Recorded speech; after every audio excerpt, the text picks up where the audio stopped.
नमस्कार दोस्तों, स्वागत है आपका PRFD प्लेस में। आज हम क्लास 12th का चैप्टर नंबर 2 वीडियो नंबर 10 में देखेंगे कि नॉर्मलता जिसे कहते हैं नॉर्मलिटी, और इस नॉर्मलिटी को हम कैपिटल N से सूचित करते हैं। तो देखेंगे कि नॉर्मलता क्या होता है। तो सबसे पहले देखेंगे कि नॉर्मलता की परिभाषा क्या होती है। तो लिख रहे हैं इसे हम बोर्ड पर।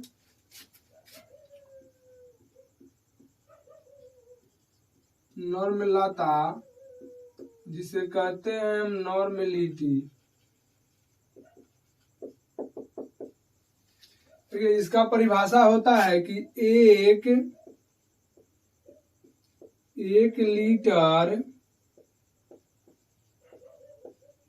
लीटर आयतन वाले 1 लीटर आयतन वाले बिलियन में उपस्थित 1 लीटर आयतन वाले बिलियन में उपस्थित बिले की ग्राम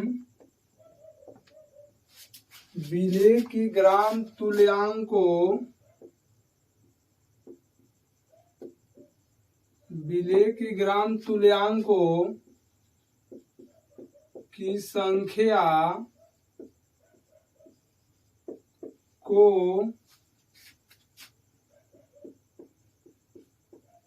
नॉर्मलता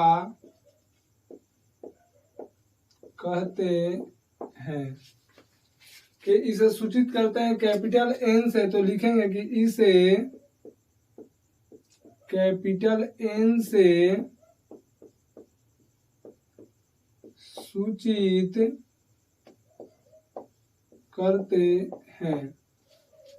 देखिए नॉर्मलता का जो हमारा परिभाषा है वह कह रहा है कि 1 लीटर आयतन वाले बिलियन में उपस्थित बिले की ग्राम तुल्यांकों की संख्या को नॉर्मलता कहते हैं। नॉर्मलता को हम कैपिटल N से सूचित करते हैं।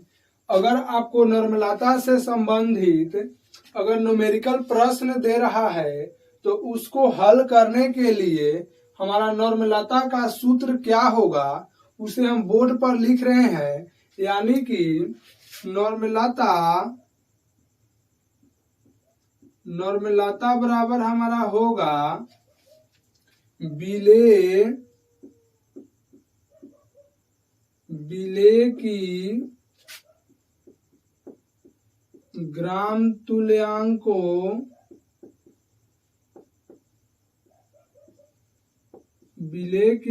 तुल्यांकों की संख्या, और बट्टा में आपका होता है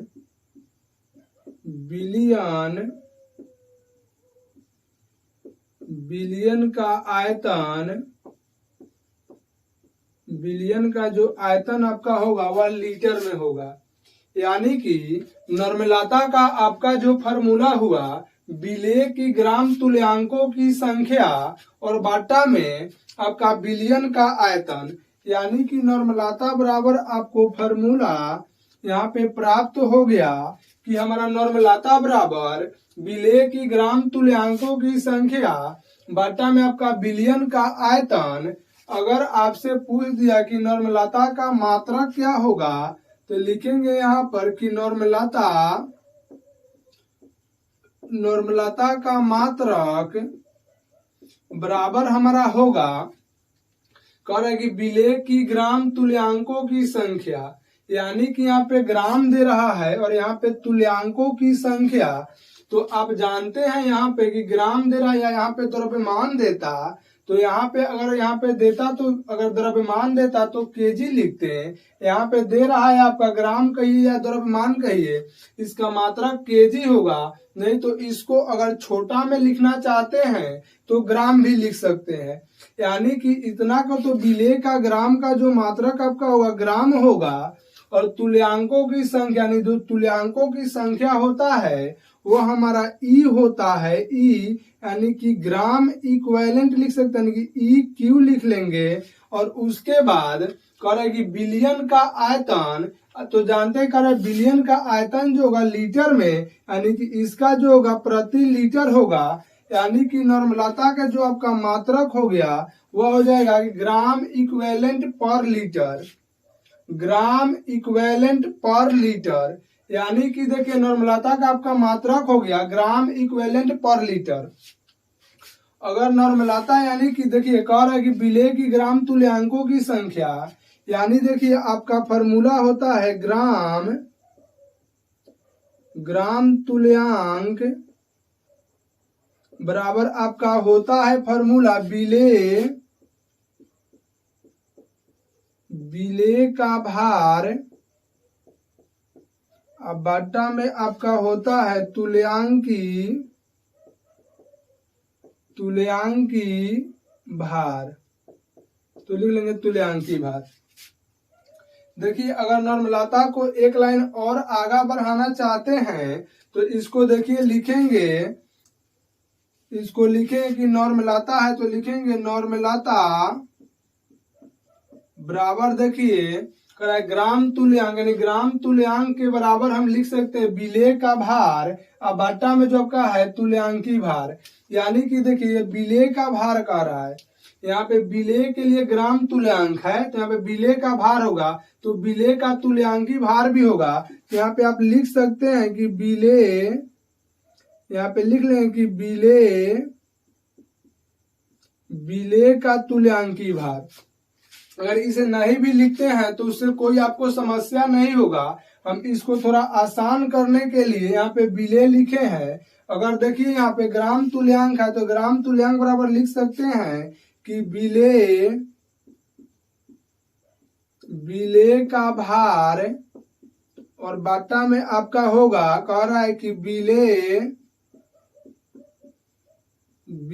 का तुल्यांकी भार। और उसके बाद ही कर बिलियन का आयतन है तो लिख लेंगे गुना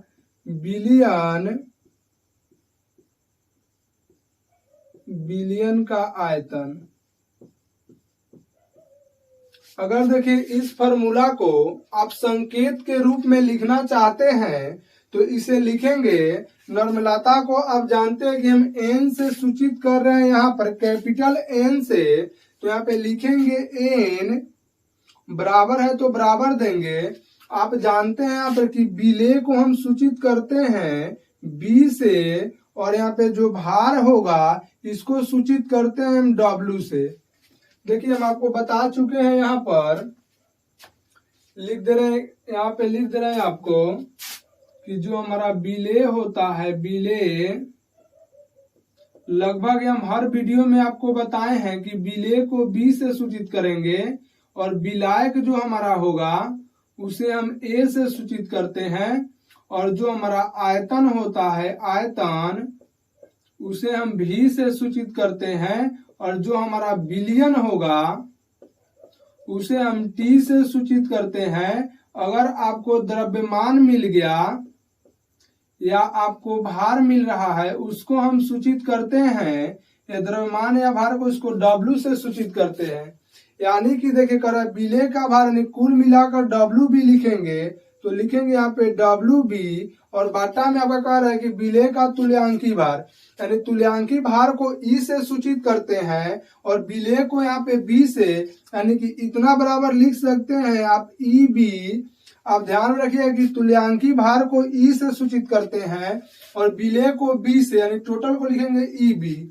गुना में आपका कह रहा है बिलियन का आयतन, जानते हैं आयतन को भी से सूचित करते हैं, यहाँ पे लिखे हैं आयतन को भी से और बिलियन को टी से, यानी कि लिख सकते हैं कि भी टी, और यह जो आपका आयतन है यहाँ पे लीटर में है तो लिख लेंगे, यहाँ पर भी आप लिख लीजिएगा लीटर में।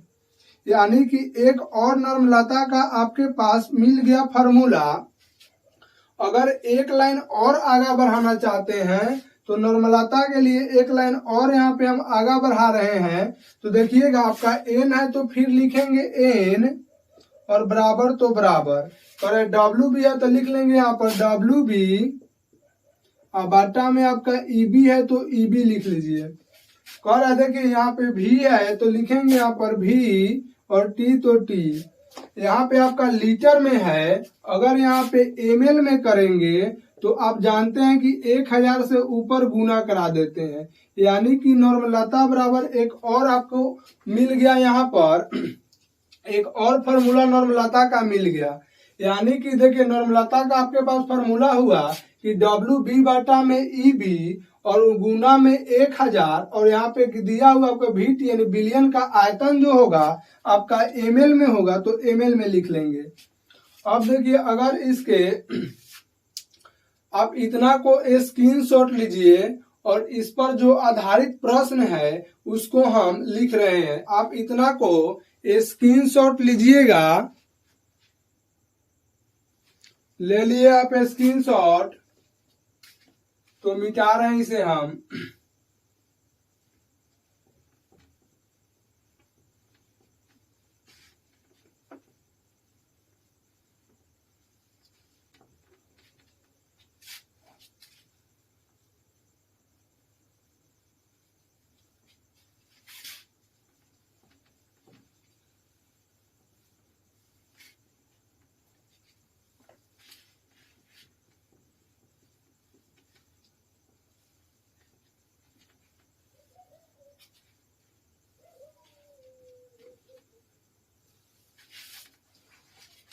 देखिए नॉर्मलता पर हमारे पास प्रश्न एक है, उसको हम लिख रहे हैं।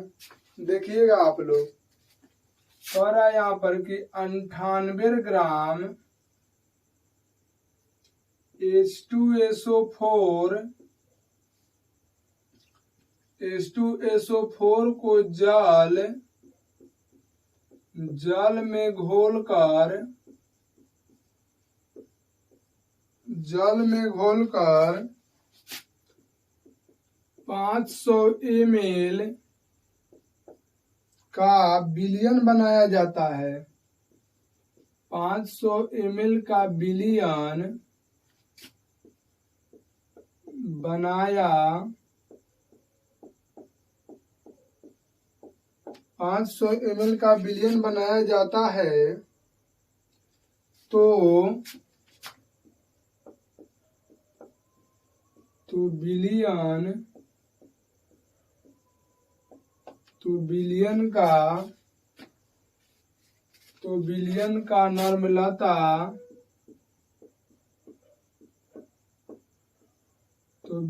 का नॉर्मलता ज्ञात करें। देखिएगा इस प्रश्न को, प्रश्न का कहने का मतलब क्या है, यानी कि कह रहा है आपका प्रश्न यहाँ पर कि 98 ग्राम H2SO4 को जल में घोलकर 500 ml का विलयन बनाया जाता है। यानी कि आपके पास जो सॉल्यूशन है, यानी कि विलयन जो है वह आपको 500 ml का सॉल्यूशन है, और उसके बाद यह 98 ग्राम H2SO4 है। यानी कि आपको इस प्रश्न में दिया हुआ है कि 98 ग्राम H2SO4 है, यानी कि विलेय के जो आपका मात्रा है, यानी कि WB जो है वह आपको दिया हुआ है कि 98 ग्राम है, और विलयन का जो आपका आयतन दिया है, यानी कि VT जो दिया है आपको विलयन का आयतन वह 500 ml है। तो पूछ रहा है कि नॉर्मलता यानी कि n का वैल्यू आपका क्या होगा। तो आप जानते हैं कि n के वैल्यू को ज्ञात करने के लिए एक फार्मूला होता है हमारा WB बाटा में EB और गुना 1000, और यहाँ पे आपका भी होता है T जो आपका ml में होगा। अगर यहाँ पे लीटर में आपको दिया रहेगा प्रश्न में तो 1000 से गुना नहीं कराएंगे, अगर ml में दिया है तो 1000 से गुना कराएंगे।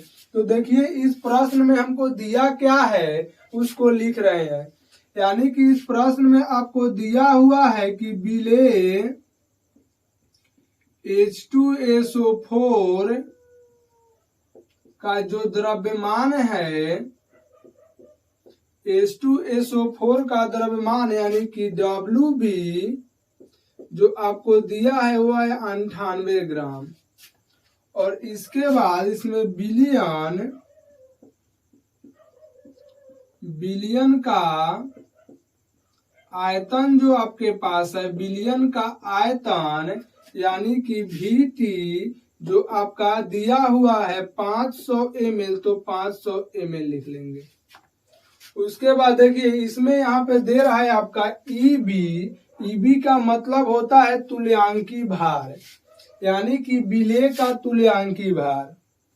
देखिए तुल्यांकी भार बराबर आपका फॉर्मूला होता है तुल्यांकी भार बराबर आपका फॉर्मूला होता है कि अनुभार, या कह सकते हैं आप कि भार, या लिख सकते हैं अनुभार भी लिख सकते हैं यहाँ पर कि भार बाटा में n। यहाँ पर देखिए n क्या है, यानी कि n यहाँ पे जो हमारा होता है, n जो आपका होता है यहाँ पर n आपका होगा क्षारकता होगा, नहीं तो आपका अम्लीयता होता है, नहीं तो आपका संयोजकता होता है, नहीं तो आपका आवेश होगा। यानी कि n जो आपका है वह क्षारकता होगा, नहीं तो अम्लीयता होगा, नहीं तो संयोजकता होगा, नहीं तो आवेश होगा। देखिएगा n को हम कैसे, तुल्यांकी भार को कैसे ज्ञात करेंगे। मान लीजिए कि आपके पास कोई एटम यानी कि परमाणु है, अगर उसका तुल्यांकी भार ज्ञात करने के लिए कह रहा है तो हम कैसे ज्ञात करें। जैसे एग्जाम्पल के तौर पे हम इस तरफ देख रहे हैं, कुछ आपको एग्जाम्पल के माध्यम से हम समझाने की कोशिश कर रहे हैं, प्रयास कर रहे हैं, आप इसको समझेंगे। जैसे कि मान लीजिए कह दिया कि आपके पास ऑक्सीजन है और ऑक्सीजन के आप तुल्यांकी भार की गणना करें। तो देखिए ऑक्सीजन जो हमारा है परमाणु है, तो परमाणु के लिए देखिए n जो यहाँ पे कार्य करेगा वो संयोजकता का कार्य करेगा। अगर एटम कोई है तो उसके संयोजकता से उसके भार में भाग देंगे, यानी इसका जो भार होता है 16 होता है और ऑक्सीजन के संयोजकता कितना होगा। तो देखिए इसका संयोजकता तो होता 2 है, लेकिन आप कहेंगे कि कैसे सर 2 होता है। तो देखिए इसको ज्ञात कैसे किया जाता है। मान लीजिए कि आपके पास ऑक्सीजन है, एल्युमिनियम है, क्लोरीन है, या मान लीजिए अन्य सभी भी आपके पास एटम है, तो हम 3 को पर बता रहे हैं। उसके बाद आप इसी तरीका से आप उन सभी एलिमेंट को भी निकालेंगे। देखिए इसके अंतिम उपकोष में जो अयुग्मित इलेक्ट्रॉन होता है उसे हम संयोजकता कहते हैं। तो देखिए यहाँ पे ऑक्सीजन को लिखते हैं, आप क्लास 10 में पढ़े होंगे कि 2 पहले भरते हैं, 2 दूसरा में भरते हैं, 8 लेकिन नहीं है तो भरेंगे 6, तो 6 भर दिए। तो अगर इसे लुईस बिंदु संरचना पर आप देखते हैं तो 6 को भरते हैं, तो सबके पास यानी जितने भी हमारे पास एलिमेंट होता है उसके पास 4 घर होता है। तो देखिए यहाँ पे ऑक्सीजन है तो इसके पास भी 4 घर होगा, यानी एक यहाँ पे हो गया, दूसरा यहाँ पर, तीसरा यहाँ पर, चौथा यहाँ पर। देखिए इसमें 6 है लेकिन 4 अभी भरे हुए हैं, 2 बचा हुआ है। अपने इच्छा के अनुसार जहां आपको इच्छा कर रहा है इस 2 इलेक्ट्रॉन को आप भर सकते हैं। अगर आपको मन कर रहा है कि हम यहाँ भर दें और उसके बाद यहाँ भर दे तो यहाँ भी भर सकते हैं। देखिए इसमें अयुग्मित इलेक्ट्रॉन यानी कि देखिए 1 और 2 ये तो जोड़ा है, ये भी आपका जोड़ा है, लेकिन ये जो दोनों आपका है अजोड़ा यानी कि अयुग्मित है। तो जितना अयुग्मित इलेक्ट्रॉन होता है उसी को हम संयोजकता कहते हैं। यानी कि देखिए इसमें 2 अयुग्मित इलेक्ट्रॉन है तो इसका ऑक्सीजन का जो आपका संयोजकता होगा 2 होगा, यानी कि n का वैल्यू जो होगा आपका 2 होगा। इसका भार 16 होता है, 16/2 कर देंगे तो आपका हो जाएगा 8। यानी कि ऑक्सीजन अगर एटम जो है उसका तुल्यांकी भार की गणना करना चाहते हैं तो आप 16 में 2 से भाग दे देंगे तो आपका 8 उसका तुल्यांकी भार आ जाएगा। अगर एल्युमिनियम का करते हैं तो इसका होता है 13, यानी 2, 8 और 3। यहाँ पे लिखेंगे Al, अंतिम कोष के इलेक्ट्रॉन को यहाँ पे लिखेंगे, इसके भी अंतिम कोष के इलेक्ट्रॉन को लिखेंगे। तो 3 जानते हैं कि सबके पास 4 घर, एगो यहाँ पर दे दिए, दूसरा यहाँ पर और तीसरा यहाँ पर। अब तो इसके पास है नहीं इलेक्ट्रॉन की हम देंगे तो यहाँ पे करेंगे क्या, गिनेंगे कौगो अयुग्मित इलेक्ट्रॉन है, तो 3 वो है, 1 2 3, तो इसका संयोजकता 3 हो जाएगा। यानी कि एल्युमिनियम का जो हमारा भार होता है उसके भार में 3 से भाग देंगे तो आपका तुल्यांकी भार निकलेगा। ठीक उसी प्रकार अगर क्लोरीन को देख रहे हैं तो क्लोरीन का आपका 17 होता है, यानी 8 2 10 7 17। तो इसी प्रकार क्लोरीन को लिखेंगे और 7 इलेक्ट्रॉन को चारों घर में भर देंगे, 1 2 3 4 5 6 7। यानी कि इसमें अयुग्मित यानी कि अजोड़ा इलेक्ट्रॉन आपका 1 बचा हुआ है, तो इसका संयोजकता आपका 1 होगा और इसके जो भार होता है उसमें 1 से भाग दे देंगे, जो आपका आएगा वह आपका तुल्यांकी भार हो जाएगा।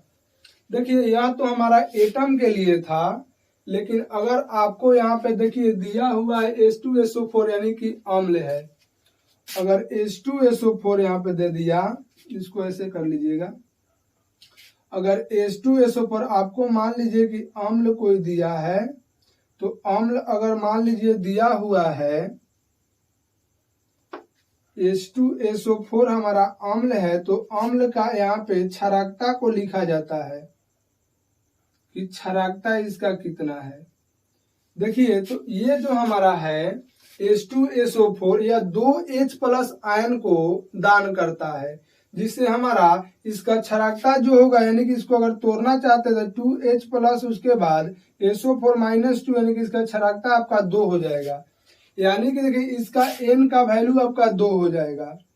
अगर देखिए ठीक इसी प्रकार अगर दूसरा इसमें अम्ल को देखा जाए, अगर HCl दे रहा है तो यह टूटेगा H+ और Cl-, यानी कि एक H+ आयन दे रहा है, यानी कि इसका जो क्षारकता होगा 1 होगा, इसका जो भार होगा उसमें 1 से भाग देंगे और तुल्यांकी भार आपका ज्ञात हो जाएगा।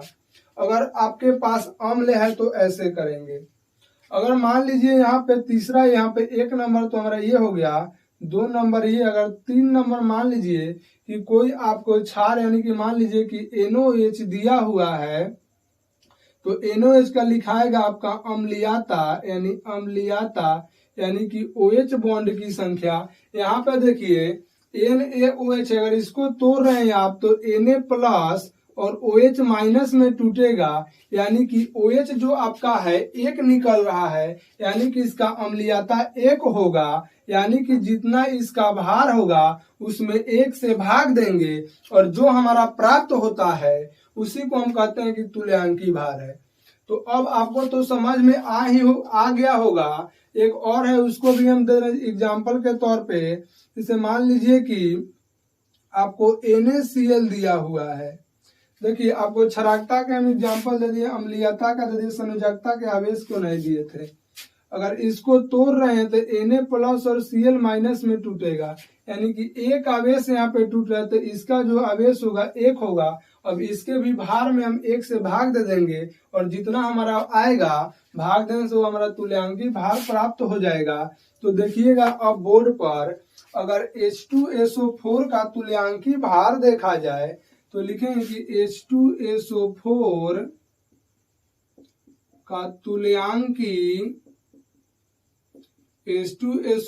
का तुल्यांकी भार को अगर देखेंगे तो इसका जो द्रव्यमान आपका होता है, यानी कि अनुभार जो होगा आपका अनुभार बाटा में आपका N होता है, यानी कि H2SO4 का अनुभार अगर करेंगे आप तो H2 करें, यहाँ पे हम निकाल दे रहे हैं आपको, 1 गुना होगा 2+ सल्फर का 32 प्लस ऑक्सीजन का आपका 16 और 4 है तो 4 से गुना कराएंगे, यानी 1 में 2 से तो 2 प्लस 32 प्लस 64, यानी टोटल को अगर आप ऐड कर रहे हैं तो 98 आएगा, यानी 98 आ गया। और H2SO4 के लिए यहाँ पे निकालें, इसका क्षारकता 2 है, यानी N का मान 2 आ गया।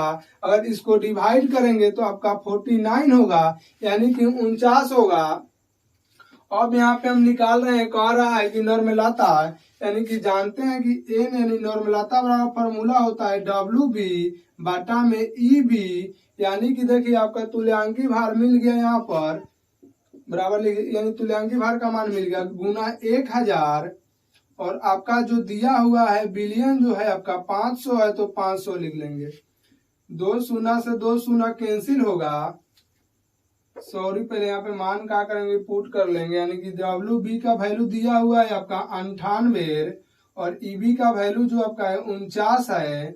और उसके बाद 1000 है तो लिखेंगे 1000, 500 है तो 500, यानी 2 शून्य से 2 कैंसिल होगा। अगर 5 दूना 10 हो जाएगा ये आपका, इसको काटेंगे तो 49 दूना आपका 98, यानी 2 में 2 से गुना तो 4 हो जाएगा। इसका जो मात्रक होता है आपका ग्राम इक्विवेलेंट वेट और उसके बाद पर लीटर, यानी कि N बराबर आपका इतना आ गया।